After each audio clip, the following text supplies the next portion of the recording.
Good morning, dear students. Hope you all are doing good. So, in today's class, we will discuss about electric dipole. So, we are going to discuss about electric dipole. This is one of the important concept in this chapter, electric dipole. So, in this, you are going to get two derivation. Okay, there are two derivation which you may get for 5 marks. So, we'll discuss about what is electric dipole. What is meant by electric dipole moment? What is the length of dipole? What is called as the center of dipole? And what is the axis of dipole?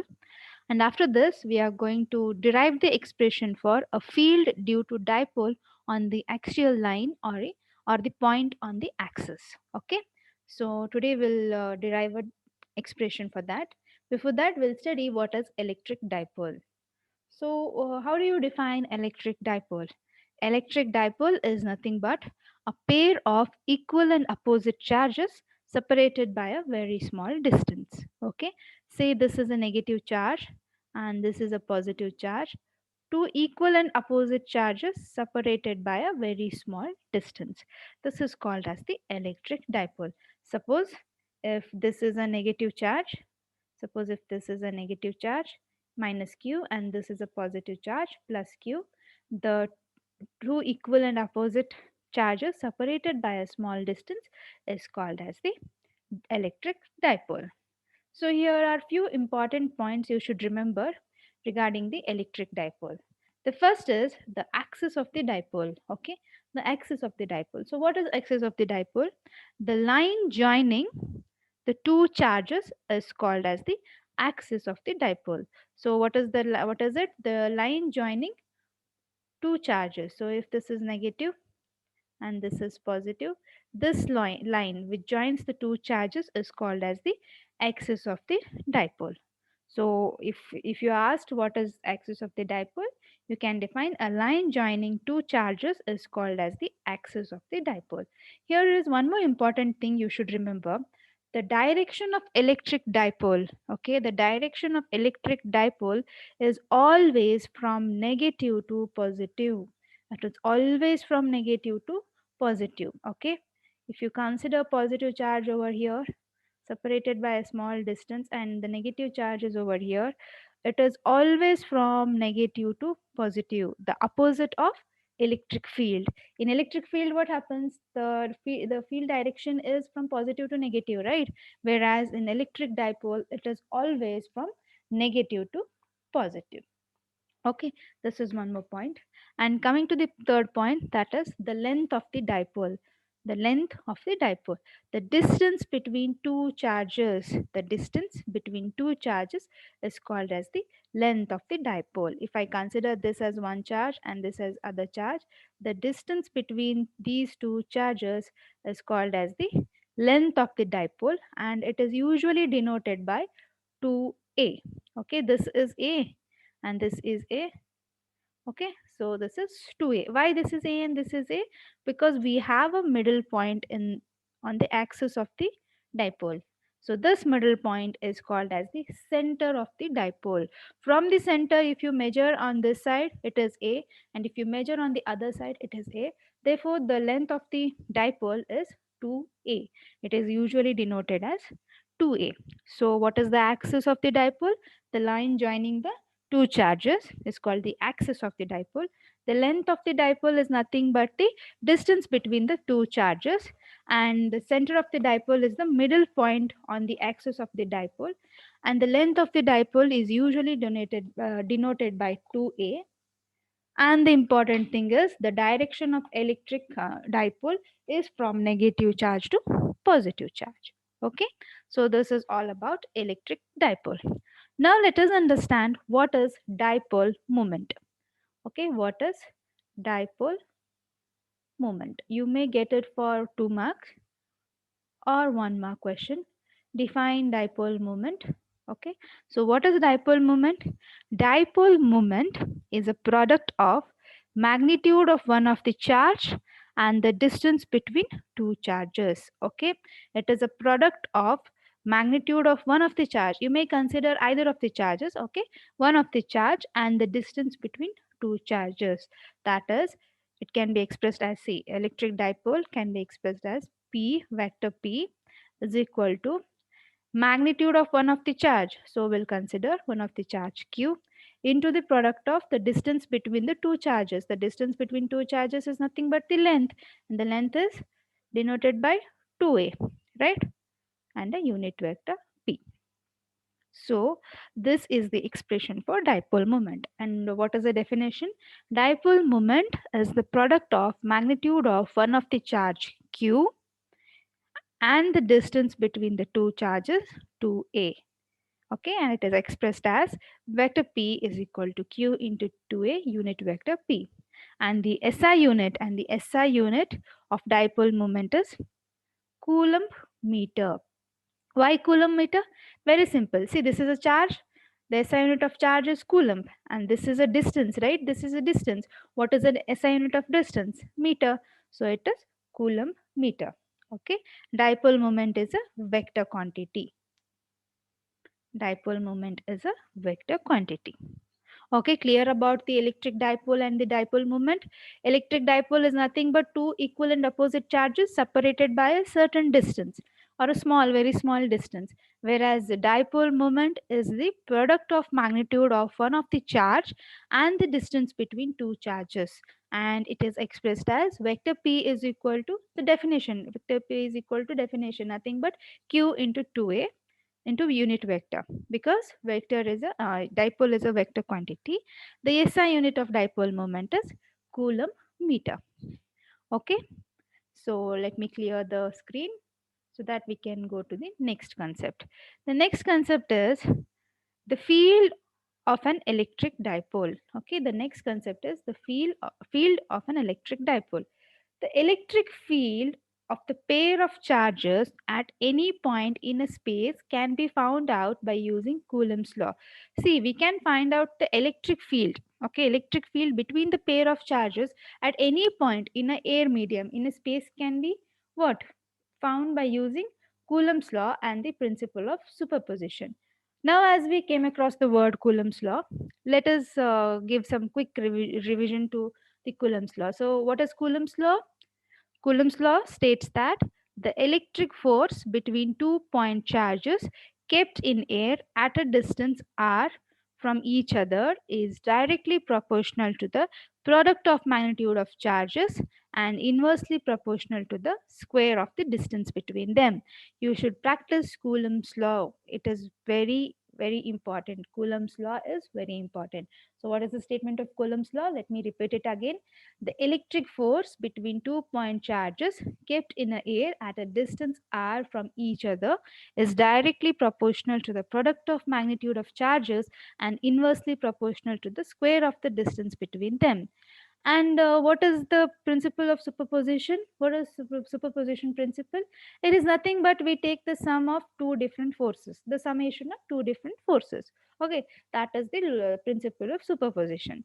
So, with this two important concept, that is Coulomb's law and principle of superposition, we are going to consider two cases for the derivation. Okay, there are two cases for the derivation. One is for the points on the axis, one is for the points on the axis. Okay, and one more is for the point on the equatorial plane. Equatorial plane. Equatorial plane. So in today's class, we are going to derive the expression only for this axis. In the next class, we'll derive the expression for equatorial plane. But in today's class, we will understand the concept of axis or the axial line, and will derive the expression for the field due to dipole for a point on the axis. Okay, we'll consider only this. So for that, let us consider a simple diagram. Children, see here, the understanding the diagram is very important in physics, because whatever you draw and whatever you mark on that drawing, it helps you in deriving, okay, helps you in derivation. So please understand the diagram, because if I draw the complete diagram at once and start explaining, you might get it like confusing. You might be confused with that. So what I'll do, I'll draw step by step, try to understand the concept, and you will get the derivation very easily. Okay, So now let us consider a dipole. So first we'll consider a dipole. So what is dipole? Two equal and opposite charges separated by a certain distance. So let us consider a dipole here. So one is positive and it is separated by a certain distance. This is negative. Okay, so I'll name this as a plus q, and this charge I will name as minus q. And the center point here is, what is it? The center of the dipole is denoted by O. Okay, and what is the distance between the two charges? What is the length? Length is usually denoted by 2a. So we'll denote this as 2a. This is the first step of the drawing. What it is, we considered two charges, that is electric dipole plus charge, plus and minus charge. Okay, so it is separated by a distance 2a and the center of the dipole is O, denoted by O. Now, what is the dipole moment for this? What is the expression for dipole moment? Let us write it by the side over here. Okay, what is the expression for dipole moment? Vector P is equal to what? Q into 2a unit vector p. So this is for the dipole moment. So now let us consider a point p. This point p, this point, will consider on the axis of the dipole. So what I'll do, this is the axis of the dipole, right? The line joining the two charges. But I will extend this axis over here. I'll extend this axis. This axis I extended, and I'll take a point P on this axis. So I'll consider one point over here. This point I'll name it as P. Okay.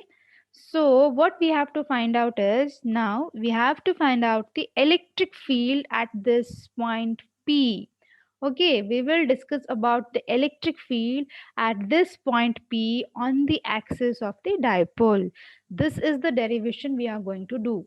You may get this for 5 marks along with the explanation of the diagram, along with the diagram, the explanation of the diagram and the derivation. So you may get it for 5 marks. So what did we do here?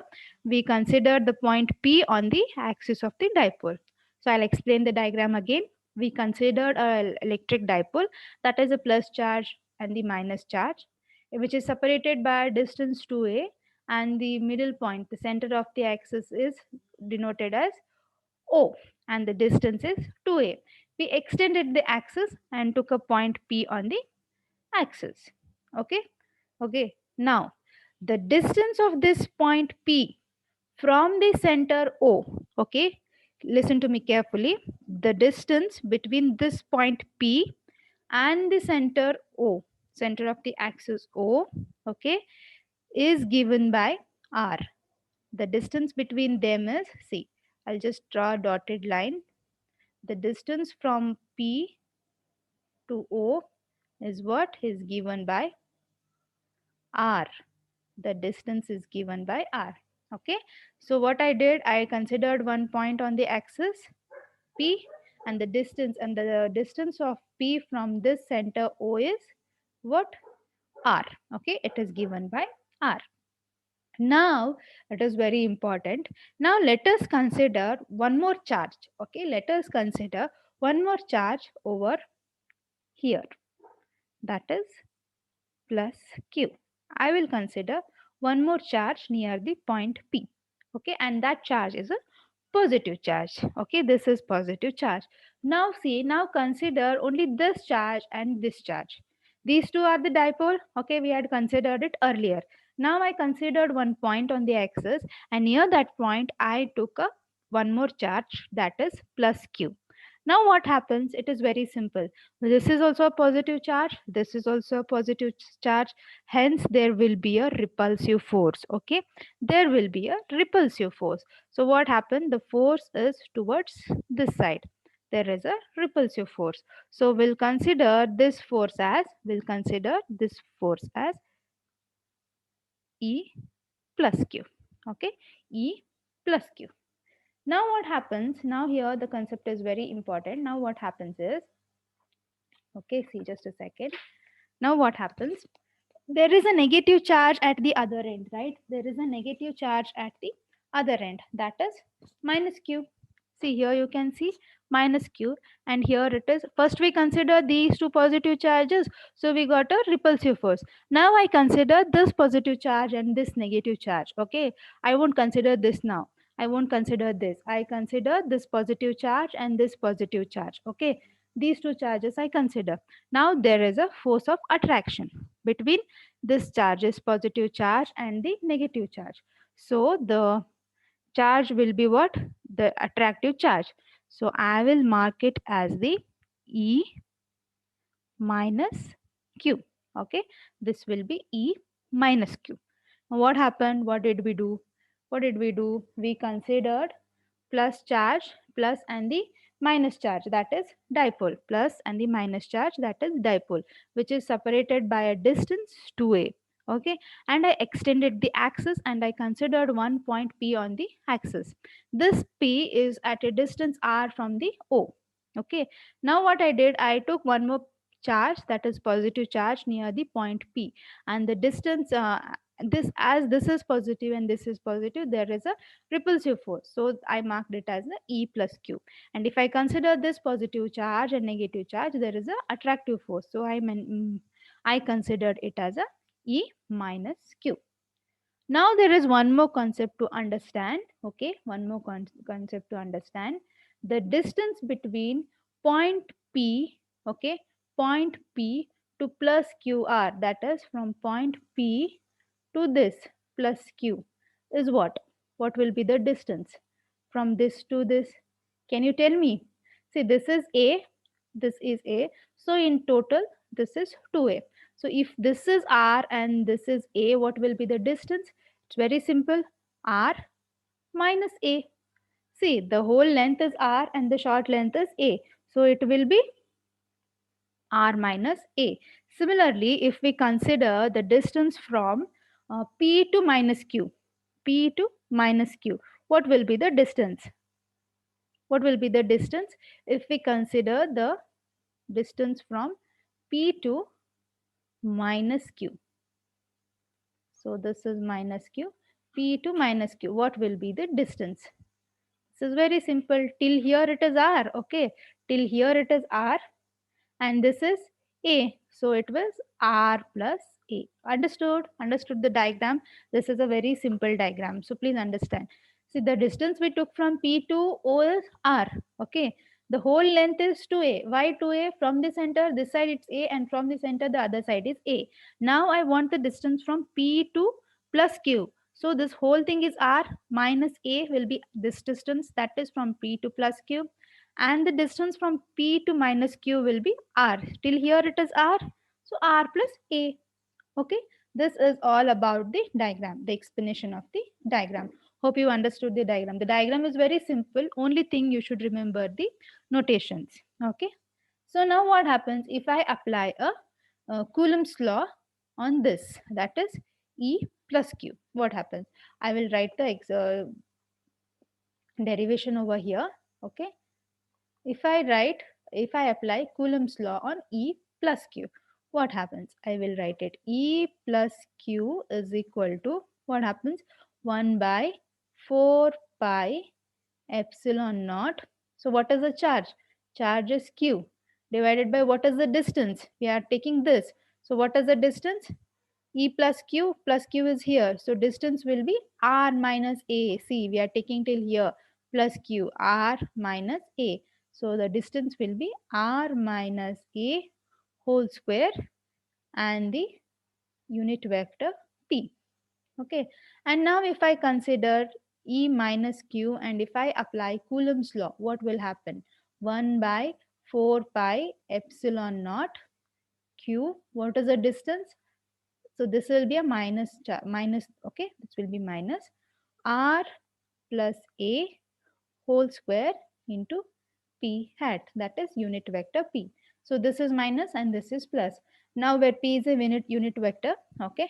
Now if I want to find the total field at point P, if I want to find the total field at point P, what I will do, E is equal to E plus Q plus E minus q.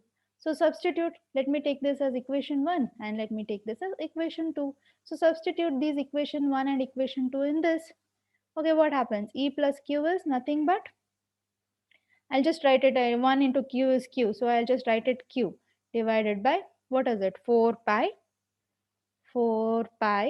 epsilon naught R minus A whole square P hat plus, I'll take it in a bracket because it has a negative sign. So minus Q, I'll take whole thing over here.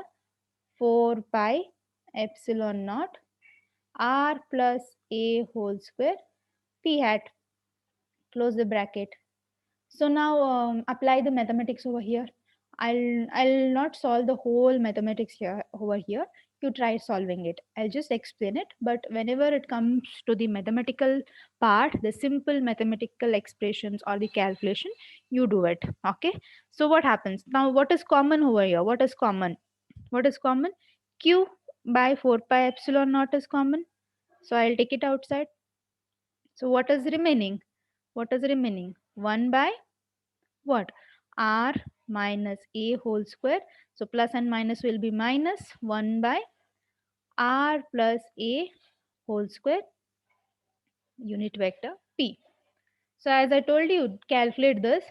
One step I'll write. Other than that, you should calculate it. Okay, just a simple LCM. Take the LCM and calculate what is 1 by R minus A whole square and minus of 1 by R plus A whole square. So what will you get? What you will get? Q by 4 pi epsilon naught. Okay, let me solve one more step for you to make it easier.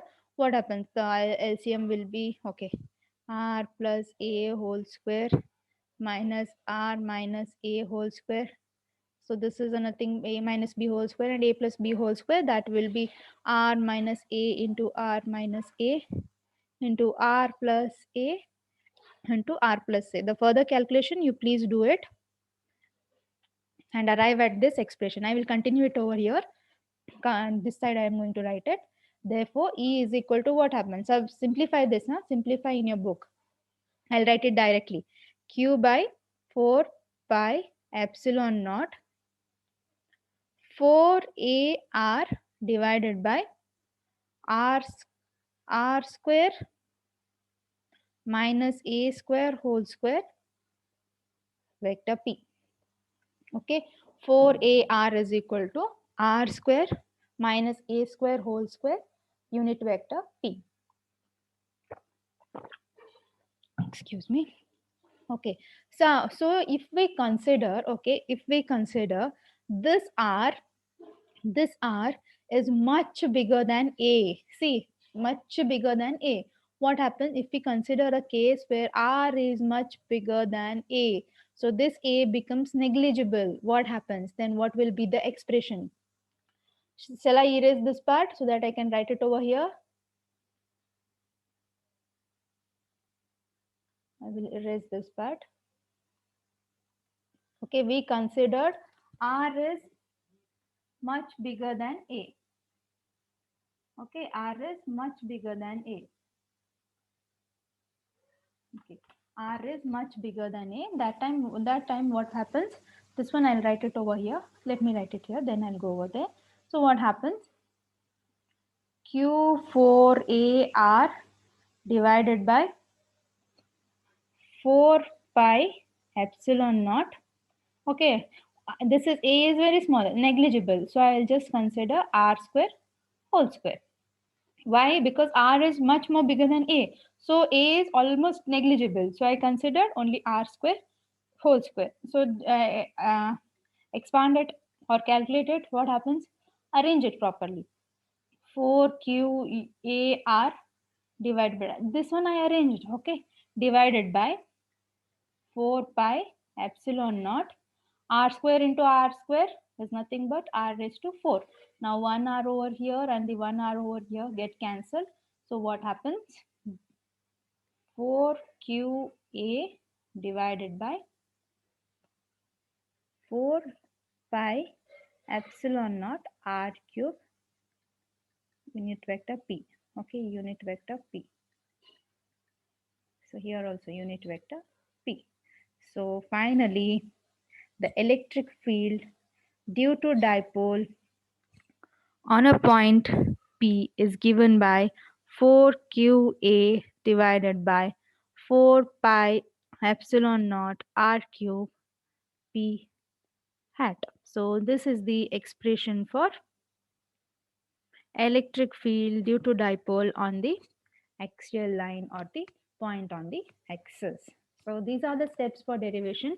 I'll give you the clear steps in notes. Don't worry. I'm going to give you the notes and the explanation of the diagram and the diagram. So if you're asked to derive, you have to draw the diagram, explain the diagram, and then derive at the final expression. So clear with this? Okay, in the next class, we'll derive the expression for the equatorial plane. So there are two cases as I told you. One is this one and one more is the derivation for the equatorial plane. Okay, please practice the derivation. So we'll wind up the class. I'll provide you the notes. Don't worry. Okay. So thank you, students. Thank you.